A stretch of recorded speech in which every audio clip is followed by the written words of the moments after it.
Okay, I'm going to show you and explain to you the process of replacing the bladder on the standard mini hopper, which is probably going to be the most common maintenance you will do on the mini hopper.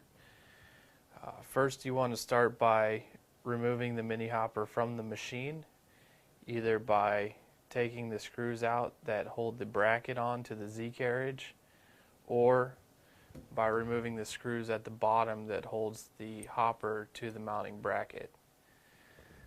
Once you've done that, you can take it to a workbench. Alright, so now I need to remove the regulator assembly from the back of the mini hopper. I'm going to take it off at the brass fitting here that screws into the flush mount on the back of the hopper.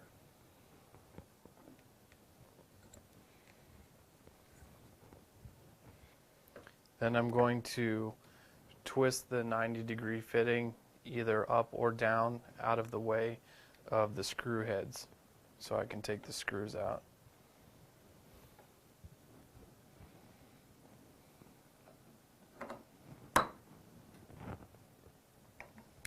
So you need to loosen both of these screws here.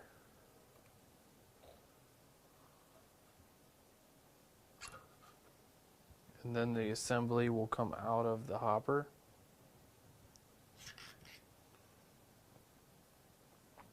And you can remove the bladder from the bladder chamber inside, which is this piece here. Then to replace the bladder, you just reassemble all the pieces in reverse order. You take the new bladder and you place it over the lip of the bladder flange here and reinsert it back into the bladder cavity there, and line up your screws and tighten them down. And these screws don't need a lot of torque.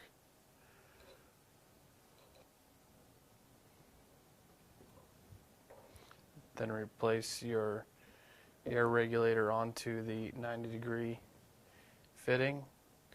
You'll have to turn it down probably at least 45 degrees in order to be able to spin it on without the regulator hitting the abrasive chamber, which is the clear part here.